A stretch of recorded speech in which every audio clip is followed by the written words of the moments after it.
Today we are going to be reading a Twitter thread by Twitter personality Owen Cyclops, whose handle is at Owen Broadcast. Alright, so it is time.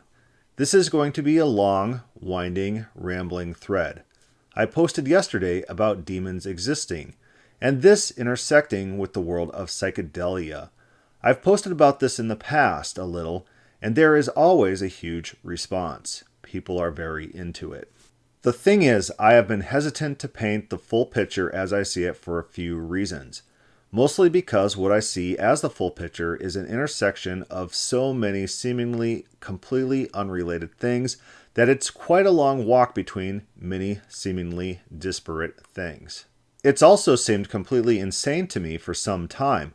However, at this point there are so many connections and threads that sync up that I've actually changed over from this being a crazy idea that I have to actually thinking that this is the most sane thing I have ever thought. I'll also go into some of my own experiences that I've never really discussed on here. Funny as it's been years of me posting. We'll just get started. I'll be using this as a kind of mock-up of something I'd like to write more in full at some point soon. Don't think of this as me presenting evidence to convince you of anything. This is more me laying out certain pathways and connections so that anyone that would like to poke deeper into this stuff can do so. Also, I'm just some guy and am not an expert in anything. So we'll start with a little bit of what turned me on to this stuff. I guess the last little note is that this is as ridiculous as it sounds. I basically spent the last 10 years of my life studying third eye stuff, as hard and as seriously as possible. So this is the result of that. My obsession with third eye topics, ranging from religion to mystical things to conspiracy theories, meant that I've always seen in the distance people discussing aliens and alien encounters, but I've never looked into it for a variety of reasons. Those people could just be lying for attention, and there's no way for me to confirm their experiences. It's also something that is discussed in Normie World and on the History Channel, for example, so I was basically completely uninterested. This changed as I got exposed to certain data and information on people who have alien experiences. For example, there was a study done, pretty sure it was at Harvard, where they took people who had had traumatic alien experiences and had them write down their experiences. They also did this with people who have had conventional trauma like PTSD from Iraq. They then hooked these people up to machines that measure signs of stress, like sweaty palms, heart rate, and things like that. The people with alien experience showed the same or a higher level of physical stress compared to the people who are hearing about their war trauma. So whatever is happening is at least real to them. I got exposed to lots of info that made me think certain cases weren't totally fake. I was also surprised when I looked into it that the people's experiences are almost always traumatic as hell. Like people get really shaken up by them. This also intrigued me, as if it was just a dream or something. Why wouldn't the one dream of aliens induce PTSD instead of other dreams? As in, let's say there is a subset of the population who can have these traumatic dreams and think they are real. Well then, we would expect a huge folder of wildly varying experience because they're just random dreams, but that is not what we get at all. Far from being random, these alien experiences also display similarities and archetypes across a huge number of people who don't know each other and who would have no way of confirming this information with one another at the time. The public is largely unfamiliar with these themes. Alien abductions are almost always very terrifying, but there is often a sexual component. In the Harvard study, I think over 70% of the people had a sexual aspect to their alien experience. This is true for most of the data I've gathered, so what's up with that? On top of the sexual component, the theme of alien-human hybrids is also extremely common. Dovetails with the sex, obviously. People report seeing some alien-human baby and the aliens making you touch it, or the aliens discuss human-alien hybrids. Those two themes come up a lot. Naively, I attempted to explain this with conventional explanation. Well, maybe they're like visitors from another planet or something, right? This failed to hold up to any scrutiny at all. For one, why would a super advanced high-tech race need to stick a traumatic anal probe into you to gather some medical data when they can apparently travel across the universe in hyper-advanced, almost magic high technology? Makes no sense. They would need to do this. If we have MRIs, it is safe to assume with hyper-advanced tech there would be some way aliens could get this info they want without permanently traumatizing people. As I considered this more and more, any explanation where they were benevolent or even neutral had to be discarded. As I considered that they could be malevolent, I also became skeptical of their claims of coming from space.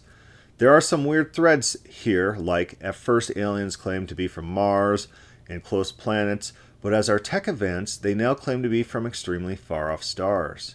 This all got kicked into overdrive when an explanation I never considered, but that is extremely obvious, was dropped on me like a ton of bricks by an extremely woke dude named Sephram Rose. The phenomenon of beings who come in darkness and who like to F with humans, who have a weird sexual aspect, who lie about who they are and try to suck people into their world, is well documented in human history. It just goes by a different name. They're demons. Aliens are obviously an extension of the demonological phenomenon. This dovetails perfectly with the theme of sex and alien hybrids, and explains their supra-physical nature, i.e. their ships aren't literally physical ships like ours, but supra-physical like a spirit phenomena. We'll get into this more later, but in this thread, as I'm describing demons, don't think of like hellfire black shadow beings with pitchforks. Demons are just fallen angels. They're angels that are in rebellion against God, so they have the power of angels but do what they want. It just so happens to be the case that in the Book of Enoch, the fallen angels come to Earth and bang Earth women and create a race of human fallen angel hybrids, and give humans a bunch of tech. That's interesting. We'll come back to this. Not going to post all the evidence, like I said, as this would take days, but you can look into it. I'll just say the amount of data on people having these sexual plus hybrid-based alien encounters is huge. It's completely unable to be dismissed as a body of evidence, whatever you think about it. There's also a few famous alien people who wrote books about their encounters who also came to this conclusion independently. One guy even, who had repeat abductions, said eventually he felt like his soul was in jeopardy, and that's what they wanted. He felt they were evil. There's also a researcher who was an atheist who decided to research the strange reality of people's experiences, where they'd be abducted multiple times, common, but eventually they'd realize that just saying the name of Jesus would stop the encounter and make them stop entirely. He found that other researchers knew about this but didn't want to touch it. He found a lot of people who desperately wanted these abductions to stop, and nothing worked until they tried this. He became Christian later. Just something to look into if you want. So that was the first big piece of the puzzle, that the alien phenomena is an extension of the demonological phenomena. I thought this was extremely interesting, and it gradually became part of my worldview as more data only reinforced this conclusion. Next piece of the puzzle. For the same reason I avoided the topic of aliens, I also avoided other paranormal stuff. It was totally uninteresting to me as I had no way of confirming people's stories, and people could just be making them up for attention. So I basically had no opinion or interest in that sphere. This all changed when I heard a dude named David Paulides on a conspiracy podcast I often check out, The Higher Side Chats. This is review for people that really follow me, but I'm painting the whole picture here, so just roll with it. Basically, he's an ex-cop who got hired by these two rich guys to research Bigfoot. Pretty sure this is the origin story. These two rich guys were talking and figured out that they both had the same Bigfoot encounters when they were super young. Naturally, this intrigued them. So they wanted to get to the bottom of it. So they hired this ex-cop to do a real investigation into what the reality and what the fiction of all this Bigfoot stuff is. That's David Paulides. In the course of looking into this, he discovered an extremely strange phenomena. He found hundreds and hundreds of cases of people straight up disappearing, usually in national parks with zero possible explanation. To give you an example of what I'm describing, I'm talking two people are together, one walks behind a boulder, and bam, they are never seen again. Dogs, FBI, helicopters, search and rescue will all fail to find any trace of this person. There's hundreds of cases like this. Sometimes they'll inexplicitly return up in a place that was already searched, or miles and miles away in a place they never could have gotten to. They're often never found, or a kid will go missing and turn up miles away. 4,000 feet up on a peak a kid could have never gotten to. Won't go into all the details, but when you look at all the details of each case, it's truly inexplicable. It's actually mind-blowing. The disappearances tend to happen in spatial clusters that are only observable in huge time scale. Like, one place will have these disappearances once every 20 years, so no one would notice unless they're surveying the whole thing like he was. So he drops the Bigfoot thing and makes this his main project. It's called Missing 411. Now, even more so than the alien things, I was looking at stone cold evidence of something paranormal. Real cases with real people, with real authorities, with real families. It's real. Now, the weird thing is that the trends you see in these missing person cases perfectly dovetail with certain mythologies. Most notably, what are referred to as the fairy folk, the Fae from Celtic countries, who I will be referring to here as fairies. For anyone that doesn't know, fairies in folklore are nothing like Tinkerbell fairies. They're like an invisible civilization that lives somewhat alongside or above, like literally physically above humans, that enjoys messing with us and have powers and are very dangerous. They're actually very similar to the Jinn in Islamic and Persian cultures, and beings described in many systems. The Jinn, that's where the word genie comes from, are like a third thing, aside from humans and angels, who are also invisible, live alongside humans in a parallel world. I'm trying to paint a little bit of a nuanced picture here, which is why I bring in the Jinn in. In both of these systems, it is not really that these things are evil, like we think of when we hear of the word evil. It is more that they are powerful and could do whatever they want. For example, in most Islamic and Persian systems I've seen, the Jinn can be Muslim, or they can be whatever. They can be evil or just apathetic and not care. They can do and be whatever they want. Consider this in the light of the fallen angels, who are fallen because they're in rebellion against God. I'm not making any theological posits here, of course, they're bad. I'm just saying I think you will get a clearer picture of things if you think of evil in my story as in rebellion against God. It's a spectrum, like humans. You can be in rebellion against God and be straight up evil, like wanting to kill babies, or you can be in rebellion against God and just not by giving a darn. So don't let the connotations of the word evil cloud what I'm really saying here. Small detour over. So I see the fairies also running this spectrum. Like some of them might want to steal your mittens so they can laugh at you, and some might kill your baby. It's not as black and white as the popular conception of evil and malevolence make it seem. Now back to the Missing 411. The reoccurring themes I'd see over and over in these cases are just like what you'd see in fairy lore. Pallades is neutral and doesn't make this connection himself at all. Frankly, I think that it just makes it more compelling. I'll discuss a few here. Twilight. People often go missing at twilight. This is an extremely famous, magical time, as it's the boundary between day and night, when things are ambiguous. It is also classically associated with fairies. This perfectly syncs up with who fairies take, or would be interested. It also means that they have good genes. Kids and people that go missing were often picking berries. The theme of berries comes up so much. Well, that's classic fairies. Those berries are theirs, and they don't like you touching them in folklore. Boulders. People often go missing around boulders or inside a ring of boulders. This is, again, classic fairies. Sometimes they live in boulders, and the rings of big stones is so classic magic, I wouldn't even know where to start. Hunters often go missing. Of course you'd say, well, they're the ones out there, right? But oddly enough, it is a specific subset of hunters, bow hunters. Aside from a bow being less dangerous than a gun, a bow is a classic mythological item associated with many folkloric beings.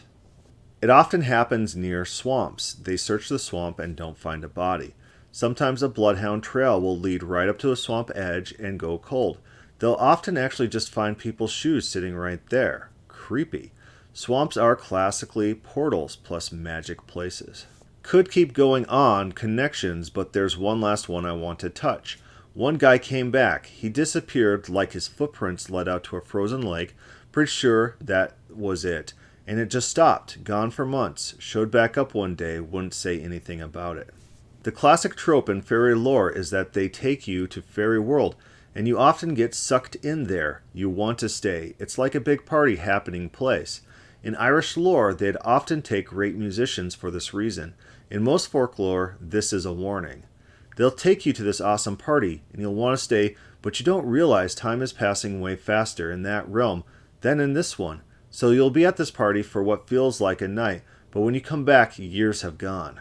Keep this idea of traveling to some cosmic, extremely festive place with time distortion on the back burner. One other connection is with something called the will-o-wisp, which are common in folklore and the missing 411 cases.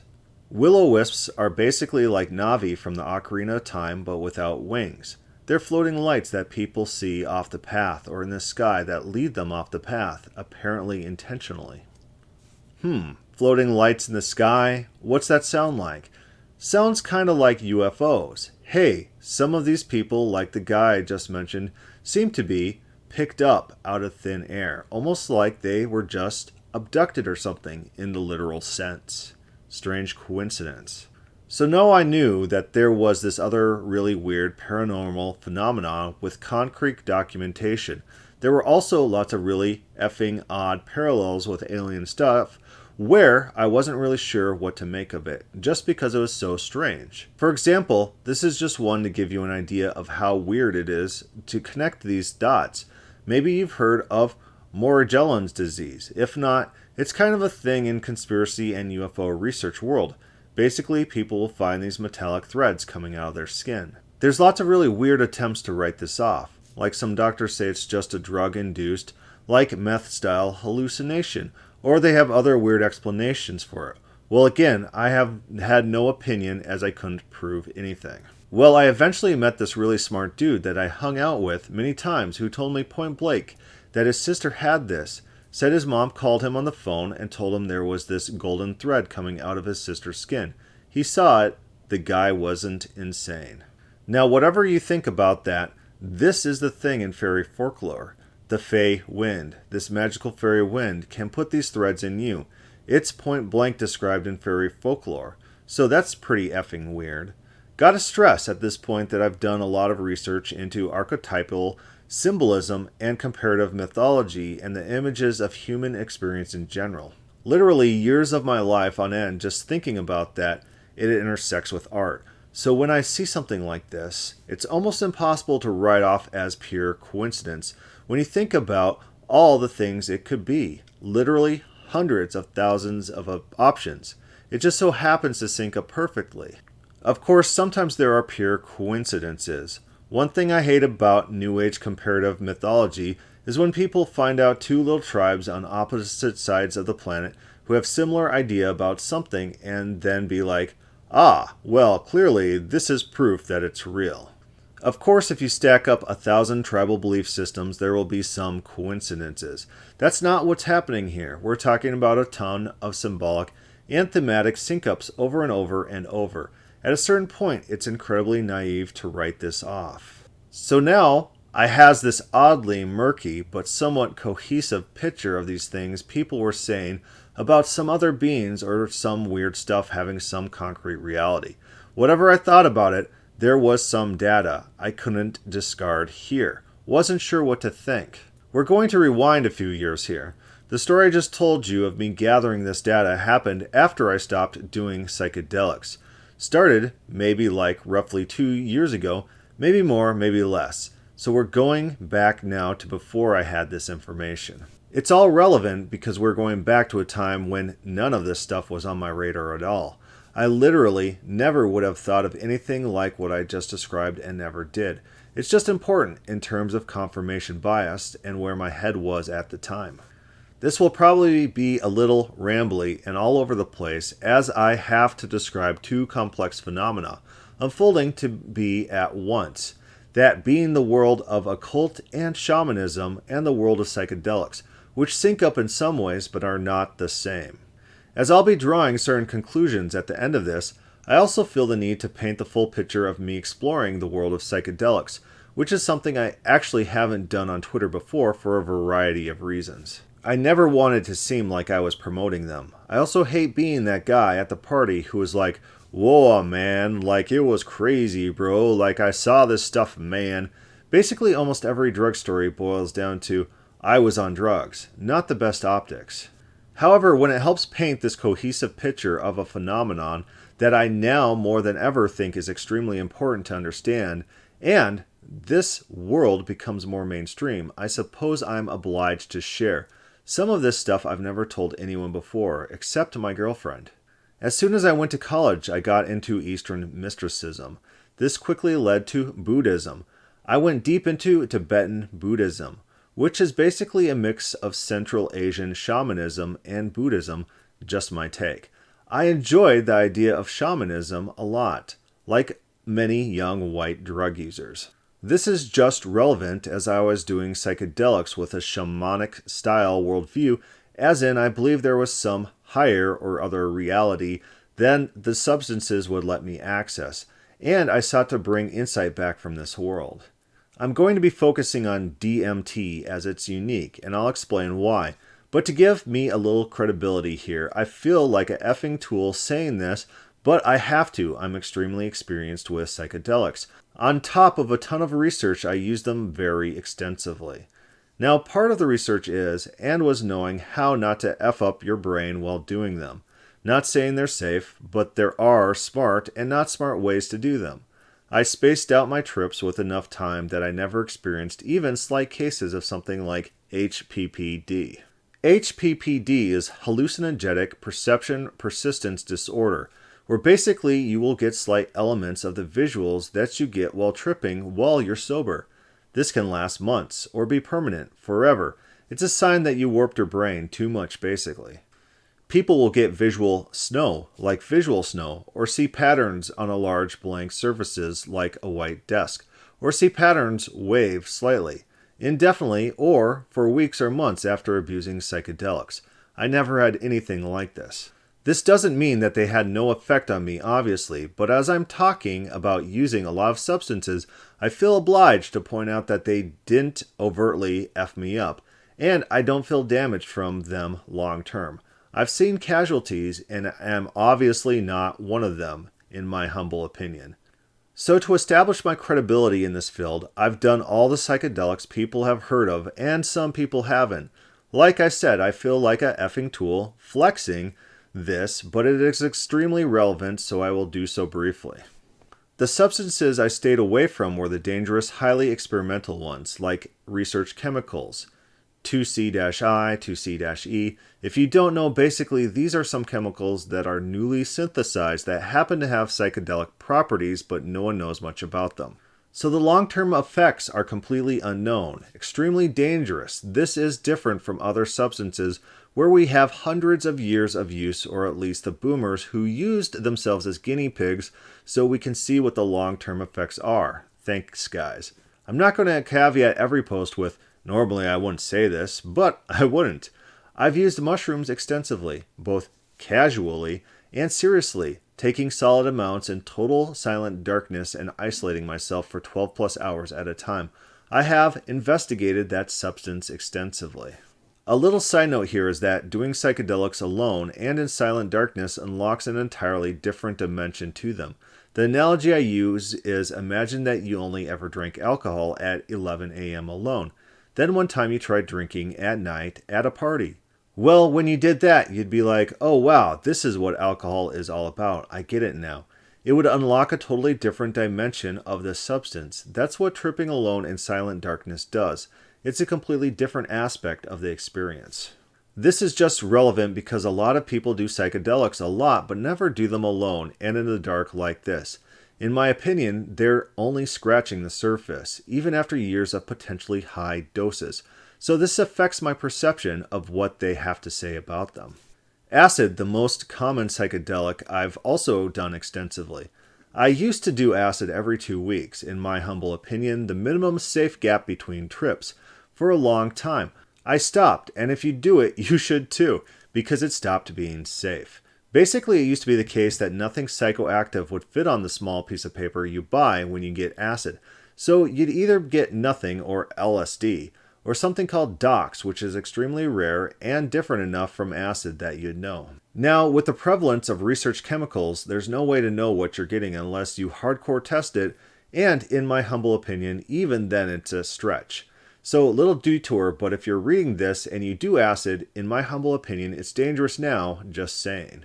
Those psychedelics are called tryptamines, but there is another type of psychedelic called phenethylamines that are different. They basically act on different receptors in your brain. Mescaline, the psychoactive alkaloid in peyote, is a phenethylamine. I've done peyote a few times, once in the context of a Native American ceremony where we stayed up all night, once while fasting in the woods, once while on Ayesha. This is common in ceremonies. I've also done Ayesha many times in a variety of settings. The psychoactive alkaloid in Ayesha is DMT, which is where I'm really going with this, so I should briefly explain. Ayesha is a jungle brew where a naturally occurring MAOI inhibits the thing in your stomach that would break down DMT, so it makes it orally active. It's a DMT drink. I've done it a few times in ceremonies. Once I actually didn't eat or drink water for almost 4 days, went directly into a sweat lodge, and then did Ayesha.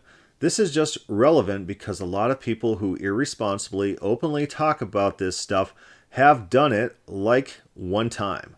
I've also done some things people don't know about, like something called Hawaiian baby wood rose seeds. These are poorly studied, but it is hypothesized that they contain a naturally occurring analog of LSD, acid, called LSA.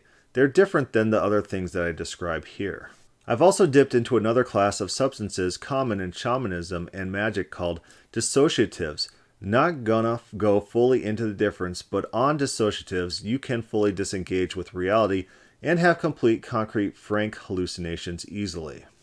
These are extremely dangerous. They can easily kill you. They're poisonous plants. So I never went deep into this world, but it's just relevant that I've used different ointments, the common way of safely ingesting them, that had many of these plants, all the ones people know about.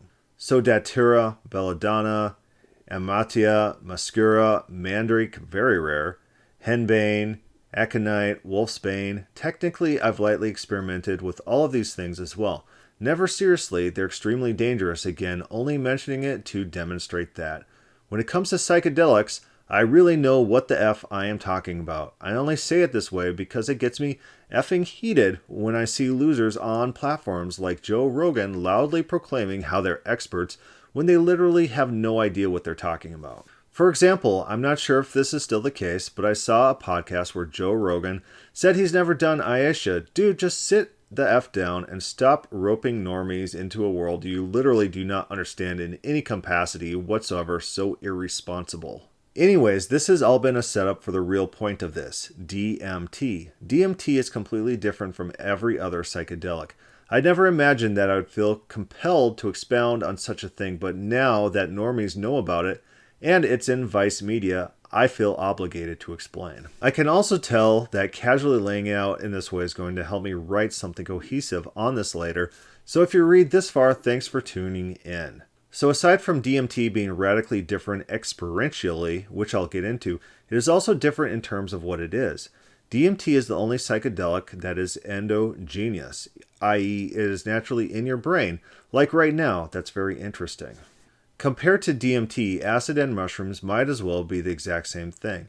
If other psychedelics are going out in a boat on the ocean, DMT is like teleporting to the bottom of the ocean where there's huge creatures and stuff. It's totally different. Typically now, DMT is smoked. This is also interesting as people haven't had access to the smoking DMT experience forever. It's relatively new and until very, very recently would have been confined only to the most extreme psychedelic circles. The emergence of ayahuasca, orally active DMT, from the jungles of the Amazon is also relatively new. Not that long ago, people had to literally go to the Amazon to do ayahuasca. Now you can just do it in most major cities. There's a Vice show about people doing it in Kentucky. It is also really cool. Normal popular celebrities like Lindsay Lohan are doing ayahuasca and talking about it. There are Netflix docs about DMT. So all of a sudden, the most powerful psychedelic imaginably, truly orders of magnitude stronger than anything else, is going mainstream. Now, aside from the way in which it feels different, which I'll get into, the interesting thing about DMT is that people travel to other worlds and interact with other entities while on it. In fact, I'd say this is the defining characteristic of the experience. Very strange. I personally experienced this in terms of myself, but also with other people around me. I was with a lot of people when they first tried DMT, and I used it with many people. They almost always talked about going somewhere, or about some entity to guide, showing them something. What really interested me about this was that I had done research into entirely skeptical means of explaining the psychedelic experience. There's a book called Psychedelic Information Theory that attempts to explain the tripping experience as an entire rational phenomena. This model of explaining the experience as basically just your brain generating random stuff frankly worked for other substances, but not for DMT. Over and over, I'd hear similar things that were also reflected in what famous DMT people were saying about the substance. I traveled into space. I was in this temple. There was this thing there that was messing with me. Or there was this guide there that wanted to show me around. I'd hear these things over and over from people ranging from mystics to secular video game dudes. Extremely strange. The strangeness was only heightened when I started hearing other stories first or second hand that made no sense. Like two girls who smoked DMT together and would have conversations with the same entity over and over. Together, how can that 100% be a hallucination? Or the same batch of DMT would give multiple people across time and space the same interaction with the same entity. These would be oddly specific, like seeing a man in a purple suit or something. Again, could not explain it by appealing to purely physical phenomena. Upon researching lots of trip reports and hearing people like Terence McKenna or other research talk about it, I also realized that there were certain archetypes that perfectly fit the data I was gathering, and my own experiences with the substance, which became more frequent. Terence McKenna famously describes these things called self-transforming machine elves.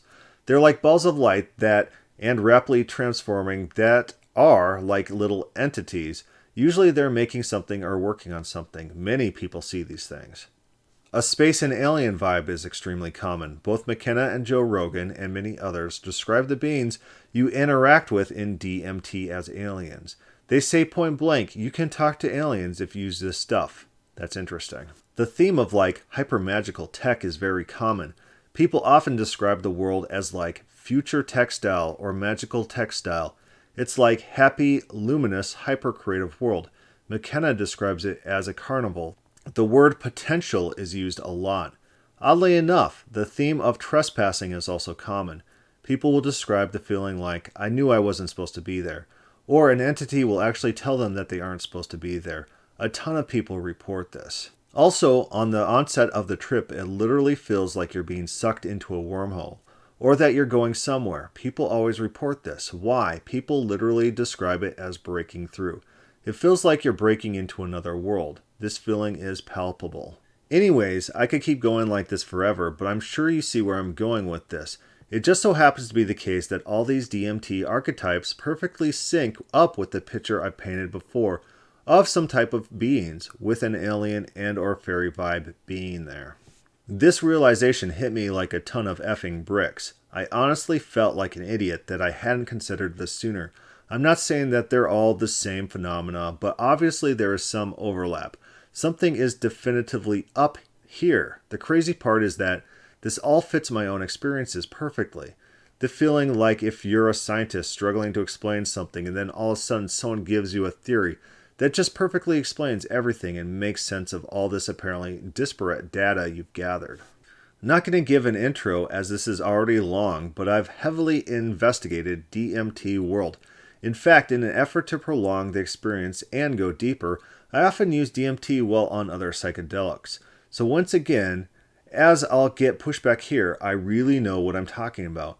On DMT, I've had the experience of traveling to this like weird techie magic zone. It's kind of like a factory vibe. I've seen the small creatures working there that McKenna describes. When they see you, you can tell they're telling you that you should not be there. You could feel it.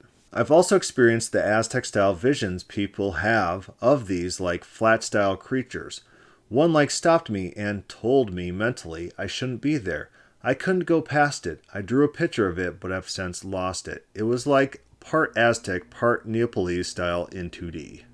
I also once experienced what I describe as a beautiful, festive, happy, magic light parade going past me. Of course, only later did I make a connection with what McKenna describing this as a carnival style. This is like the party vibe of fairy world. Fairies fit the archetype of trickster gods in the sense that they like messing with you. This is very common in folklore for beings that are at the boundary between this world plus the next. It is common for people to see jokers, jesters on DMT, or get in that energy from something.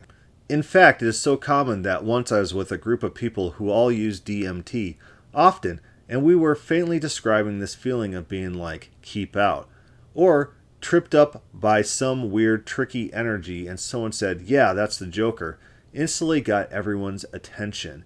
And he was like, yeah, the Joker's the gatekeeper, but if you just don't let him affect you, you can go past him into actual DMT world. Instantly, all of us had a huge light go off. We all knew exactly what he was talking about, and I used this information to go deeper many times. On Ayesha, I spontaneously had the idea that, oh, this thing like initiates you into this like ancient, eternal priesthood. There are these cosmic beings, and if I could just do this enough, I would be able to get information from them. This feeling is clear and palpable. It's inherent to the substance. Many people get some feeling like this. It's like the way being drunk makes you feel more confident, or being high makes you feel spaced out. This complex feeling is part and parcel of the substance. How and why could this be the case? One time while on DMT, I had this vision of this like luminous place I was seeing into, and I was like, oh, that's God's house, obviously. I was staring into it, and then this like satyr creature jumped out in front of it with his hands over his mouth in a shush gesture. Obviously, like, don't tell anyone about this. Well, F him, but I'm just saying, this being I saw had a goat vibe and horns. I opened my eyes and was totally sober. Just a coincidence? Probably effing not. Could go on about this stuff like this, but that's a clear enough picture. Obviously, I'm saying that these seemingly disparate phenomena are actually describing one big thing that, if it's not all one world, at least has a ton of overlap. This world exists. Now, one last little wrap-up. In the Book of Enoch, purportedly by Noah's great-grandfather, I'm pretty sure, it describes the fall of a low rank of angels who come to Earth to F around and bang Earth women, essentially. Now, I'm not a theologian and wouldn't want to lead anyone astray, so keep in mind I'm just a random guy. The Book of Enoch isn't in the Bible, but it's canonical in Ethiopian Orthodoxy, I think. To me, that just means that it isn't like the direct word of God. It doesn't mean that there's zero good information in there. Anyways, in this book, one thing the fallen angels do is teach men charms, sorcery, and cutting of roots. Ayesha, which has DMT, is a root. Many psychoactive plants have compounds in their roots. Oh yeah, I'm also pretty sure the Book of Enoch is quoted in the Bible, but I'm not sure. Anyways, it says they made them acquainted with plants, in the same verse where it describes teaching them charms and cutting roots. Do you see what I'm obviously getting at here? Obviously, what this book is describing is the fallen angels teaching men how to use these substances. Duh. Is this really just another coincidence? Come on, how cohesive can this picture get? How much evidence do you want? There's one more big one. The Bible forbids sorcery. Sorcery is a kind of ambiguous word, but normally it's associated with summoning entities. What do you think the Greek word that's used for this term is? Take a effing guess. It's pharmakia, where we get the word pharmacy from. It directly implies the ingesting of substances. Boom. What I'm getting at is that once you look at all the evidence, it is impossible to conclude that this is just a coincidence. The problem is that to put this together, you need to have knowledge of so many fields that seem as unrelated as possible, but that actually are connected. I never knew why I was so obsessed with all this stuff, but sometimes I feel like I was slowly led through each of these spheres so that I could put this together. That's kind of arrogant, so I don't really think that, but honestly, sometimes I kind of do. Oh yeah, one last closer that honestly makes it a little freaky and describes why this is extremely important. By the way, I didn't really touch on my involvement in Western occult. I hung around the sphere but never did anything, like an occult ritual. I always wondered why I didn't, but now I see that I intuitively sensed it was evil even before figuring all this out. Suffice to say that if you hang in the sphere, you will meet people who will point blank tell you they've spoken to demons. I've also had good former friends tell me stuff like this. I'm not going to go into it, but it has all some component that is real. I'm 100% sure. Anyway, what is the common realization people come to on psychedelics? I've actually had people tell me about entities appearing to them and describing this view of the world. Exactly, it's also the stereotype of people that trip for a reason. Dude, it's not about good and evil, man. The universe is a balance, you know. There's like order and disorder, and it's just like your perception. Like you think something is bad, but it's just your perception, man. It's really like what's good is just a construct, etc. Okay, ask yourself, if you were a fallen angel and you wanted to convince people that evil wasn't actually evil, what would you tell them? Exactly that. That's exactly what you would tell them. That's exactly how a crafty and deceptive being could convince anyone, even smart people, that evil things aren't actually evil. Anyone could be tricked into believing that it's just your perception, and people come to this conclusion after using psychedelics all the time. Wow, what a effing coincidence that after using these substances, people just so happen to come to the conclusion that evil isn't actually evil, and it's just your perception. Out of literally millions of things they could possibly think. That's the common conclusion. Come on. I hope I've painted a picture here that will allow you to connect certain threads that at first seem so completely insane to tie together. This is extremely important as these powerful substances and occult stuff are both going hardcore mainstream at the same time right now. All of these things sync up perfectly to create an image of spiritual warfare actually happening, which is real. There really is a class of beings out there that want to lure you in. And they are primarily famous across all cultures and times for being able to deceive people. It's real and it's really happening right now. Come under the umbrella of God and enlist on the good team.